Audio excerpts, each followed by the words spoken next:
नमस्ते, मैं एजाज और आप देख रहे हैं नेशन स्पीक्स इंडिया। दोस्तों, कोरोना का कहर दिन ब दिन बढ़ता जा रहा है। इससे मरने वालों की संख्या बढ़ रही है, संक्रमितों की संख्या बढ़ रही है, लेकिन सरकार को कोई चिंता नहीं है।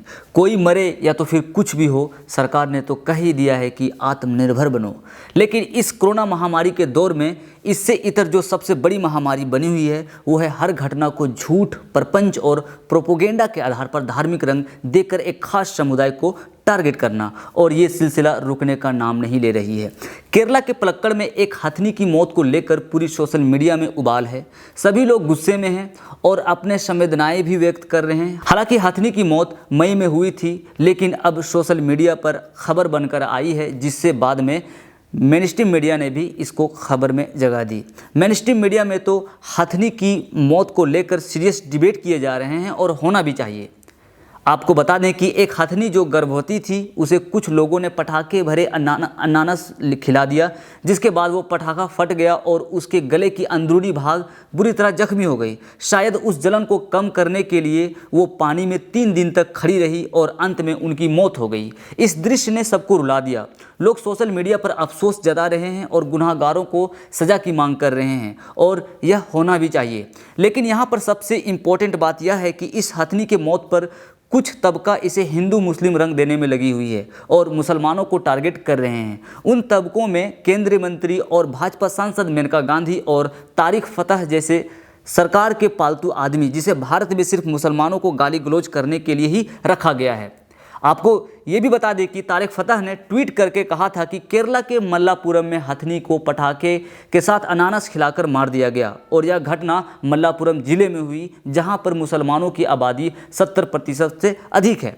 इस प्रकार मुसलमानों ने ही इसे मारा है। एएनआई के ट्वीट के मुताबिक मेनका गांधी ने भी मल्लापुरम का जिक्र करते हुए हथनी की मौत का ठिकरा गाहे बगाहे मुसलमानों पर ही फोड़ डाला।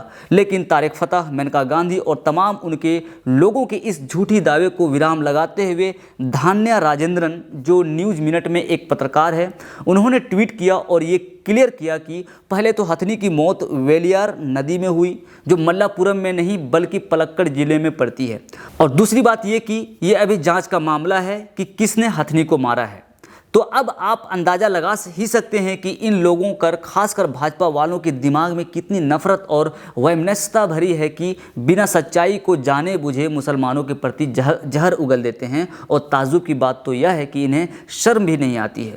जो सोशल मीडिया पर इस गर्भवती हथनी की मौत पर रोना रो रहे हैं, ट्विटर पर हो हल्ला मचाए हुए हैं, संवेदनाएं दिखा रहे हैं, ये सब हिपोक्रेसी है, प्रोपोगेंडा और राजनीतिक से प्रेरित है। क्योंकि जब एक गर्भवती लड़की सफूरा जरगर को झूठे आरोप में सरकार यूएपीए के तहत जेल में बंद कर दिया जाता है और उसे न्याय से वंचित रखा जाता है, तब इन एक्टिविस्टों की, लोगों की ये संवेदनाएं उफान क्यों नहीं मारती है?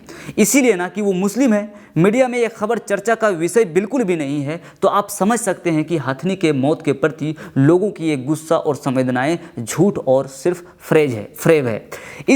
इसी तरह 25 नवंबर 2016 को असम में बाबा रामदेव के बन रहे कंपनी प्रोजेक्ट पर बने एक गड्ढे में एक हथनी गिरकर मर जाती है। और ये आकस्मिक घटना नहीं है, क्योंकि बार बार इस बात को लेकर आगाह किया जाता रहा है कि यह एरिया एलिफेंट कॉरिडोर है, जहाँ पे हाथियों का आना जाना हमेशा लगा रहता है। अतः सावधानी से काम किया जाए। लेकिन पतंजलि प्रोजेक्ट ने इस पर ध्यान नहीं दिया और परिणाम हाथी की मौत।